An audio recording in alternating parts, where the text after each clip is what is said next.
क्या बाबा बागेश्वर राजनीति में कदम रखने वाले हैं?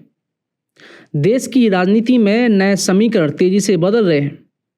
प्रधानमंत्री नरेंद्र मोदी, उत्तर प्रदेश के मुख्यमंत्री योगी आदित्यनाथ और बाबा बागेश्वर, क्या यह तिकड़ी भारतीय राजनीति में नई धुरी बनने जा रही है? बाबा बागेश्वर जो धर्म और आध्यात्मिकता की दुनिया के एक बड़ा चेहरा बन चुके हैं, अब राजनीति में भी चर्चा का केंद्र बने हुए हैं। प्रधानमंत्री नरेंद्र मोदी हाल में ही उनके कार्यक्रम में गए और उनकी शादी में शामिल होने का वादा भी किया। सवाल उठता है कि क्या यह केवल एक आध्यात्मिक संबंध है या फिर इसके पीछे एक बड़ी राजनीतिक रणनीति छुपी हुई है? अगर ऐसा है तो क्या भाजपा बाबा बागेश्वर को हिंदुत्व का नया चेहरा बनाने की तैयारी कर रही है? और बाबा बागेश्वर राजनीति में आते हैं तो क्या वह उत्तर प्रदेश के अगले मुख्यमंत्री हो सकते हैं या किसी और प्रदेश के मुख्यमंत्री बन सकते हैं, या फिर भाजपा उन्हें राष्ट्रीय स्तर पर आगे बढ़ाने का मन बना चुकी है? क्या योगी आदित्यनाथ के लिए चुनौती बनेंगे बाबा बागेश्वर? योगी आदित्यनाथ की छवि एक कट्टर हिंदू नेता के रूप में स्थापित हो चुकी है। उनकी बुलडोजर नीति ने जहां उनकी लोकप्रियता को बढ़ाया है, वहीं कई विवाद भी खड़े किए हैं। योगी जी की अगुवाई में उत्तर प्रदेश में भाजपा की पकड़ मजबूत हुई है, लेकिन उनकी कड़क छवि को लेकर कुछ वर्गों में असंतोष भी है।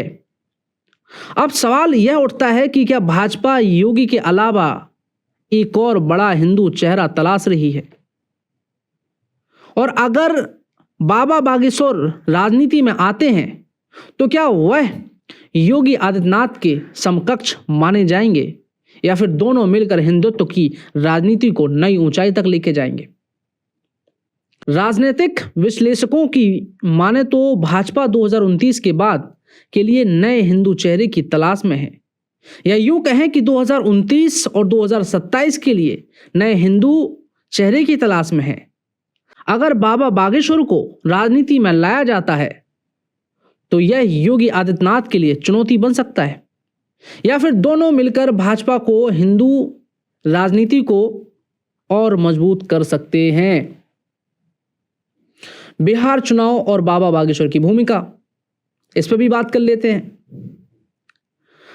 2025 में ही बिहार में चुनाव होने हैं और यहां बाबा बागेश्वर की बड़ी भूमिका हो सकती है। बाबा बागेश्वर जिसके पक्ष में प्रचार करेंगे, उसकी ओर हिंदुत्व चेहरा, हिंदुत्व वोट का झुकाव ज्यादा हो सकता है। बिहार में भाजपा और जनता दल का गठबंधन फिलहाल स्थिर नजर आता है, लेकिन राजनीतिक हलकों में इस पर भी सवाल उठ रहे हैं। 2024 के चुनावों में क्या बाबा बागेश्वर बिहार में भाजपा को प्रचार अभियान का हिस्सा बना सकते हैं? अगर भाजपा को 90 से ज्यादा सीटें मिलती हैं तो क्या वह फिर से नीतीश कुमार को मुख्यमंत्री बनाएंगे, या फिर भाजपा खुद अपना मुख्यमंत्री बनाएगी? इस पे भी बड़ा सवाल है, इस पे भी चर्चा करेंगे, इस पे भी बातें की जाएंगी। अगर बाबा बागेश्वर बिहार में प्रचार करते हैं तो इससे भाजपा को कितनी मजबूती मिलेगी? क्या वह बिहार में हिंदुत्व की लहर को तेज कर सकते हैं? बाबा बागेश्वर की राजनीति में आने की संभावना कितनी मजबूत है? इस पे बड़े सवाल हैं, इस पे बहुत बात की जा सकती है। अब सबसे बड़ा सवाल यह है कि क्या बाबा बागेश्वर खुद राजनीति में आना चाहते हैं या उनको प्रधानमंत्री मोदी राजनीति में लेके आएंगे? बाबा ने अभी तक राजनीति में आने को लेकर कोई स्पष्ट बयान नहीं दिया है, लेकिन उनके भाषणों में कई बार हिंदू राष्ट्र और हिंदू एकता की बातें होती रहती हैं। उनका बढ़ता राजनीतिक प्रभाव और भाजपा नेताओं से बढ़ती नजदीकियां इस बात का संकेत देती हैं कि भविष्य में वह राजनीति में उतर सकते हैं, और इसमें कोई दो राय नहीं है। जिस तरह से उनके हम बयान देख लें, जिस तरह से उनकी बातें सुन लें, हिंदू राष्ट्र की बात करते हैं, सनातन की बात करते हैं, और यही हिंदू और सनातनवादी भाजपा को लोग चाहिए। ऐसे लोग चाहिए जो भाजपा के लिए बोलें, जो हिंदू के लिए बोलें, जो सनातन के लिए बोलें, जो हिंदू के नाम पे वोट बटोरें। कुछ रिपोर्ट्स में यह भी कहा जा रहा है कि भाजपा 2029 के चुनाव को ध्यान में रखते हुए बाबा बागेश्वर को राजनीति में लाने की रणनीति बना रही है।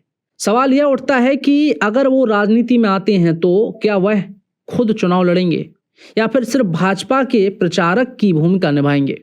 2025, 2027 और 2029 की राजनीति कैसी होगी?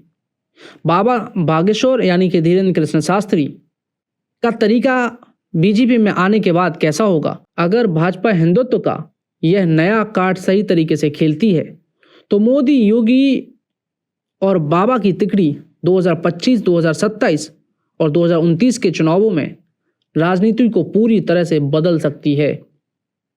और जो लोग ये सोच के बैठे हैं कि उनको सत्ता में आने का मौका मिलेगा, वह सिर्फ सोचते ही रह सकते हैं। अब सवाल यह है कि क्या बाबा बागेश्वर भारतीय राजनीति में नई ताकत बनकर उभरेंगे? क्या वह भाजपा के अगले बड़े हिंदू चेहरे होंगे? ये कई सवाल लोग पूछ रहे हैं, कई सवाल सोशल मीडिया पर ट्रेंड कर रहे हैं। और बाबा बागेश्वर के समर्थक तो ये भी कहते हैं कि उनको भारतीय जनता पार्टी ज्वाइन कर लेनी चाहिए। और भारतीय जनता पार्टी के लोग भी चाहते हैं, जो समर्थक हैं, जो कार्यकर्ता हैं, वो भी चाहते हैं कि उनको भारतीय जनता पार्टी में शामिल हो जाना चाहिए। इससे बड़ा चेहरा हमें कौन मिलेगा जो हिंदुत्व की बात करता है, सनातन की बात करता है, हिंदू राष्ट्र की बात करता है और हर बड़े मुद्दों पे, धार्मिक मुद्दों पे बोलता है, कट्टरता से बोलता है। क्या वह उत्तर प्रदेश के मुख्यमंत्री पद के दावेदार बन सकते हैं या मध्य प्रदेश के मुख्यमंत्री बनने के दावेदार बन सकते हैं या देश में किसी भी कोने में जाके मुख्यमंत्री बनने की दावेदारी कर सकते हैं? आप सोच लीजिए, प्रधानमंत्री नरेंद्र मोदी खुद उनके साथ घूम रहे हैं और कह रहे हैं मेरे छोटे भाइयों। जब इन्होंने ये कहा कि धीरेन्द्र कृष्ण शास्त्री मेरे छोटे भाई हैं तो उनका कद और बढ़ जाता है, कम नहीं होता है राजनीति में। और अगर धीरेन्द्र कृष्ण शास्त्री मुख्यमंत्री की ओर ना देखें तो क्या वो सीधे राष्ट्रीय राजनीति में प्रवेश करेंगे?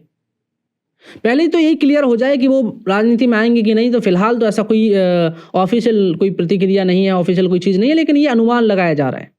आपका क्या कहना है? क्या बाबा बागेश्वर राजनीति में आएंगे? क्या भाजपा उन्हें 2029 के लिए संभावित नेता के रूप में देख रही है? क्या योगी और बाबा का गठबंधन भाजपा के लिए फायदेमंद होगा या विवादित?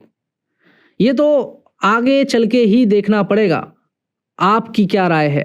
हमें कमेंट में ज़रूर बताएं और बताएं कि आप बाबा बागेश्वर को किस रूप में, किस पार्टी में देखना चाहते हैं। जाहिर है कि हिंदू के बारे में बोलते हैं तो हिंदू की सबसे बड़ी पार्टी, हिंदुत्व की पार्टी भारतीय जनता पार्टी में ही देखेंगे। अगर ये वीडियो आपको अच्छी लगी हो तो लाइक कर दें, कमेंट कर दें और शेयर कर दें। जय श्री राम, जय संकट मोचन हनुमान, जय हिंद, वंदे मातरम। बने रहें न्यूज़स्टार 7 मीडिया के साथ। हमें फॉलो करें YouTube, Instagram, Facebook और Twitter पर।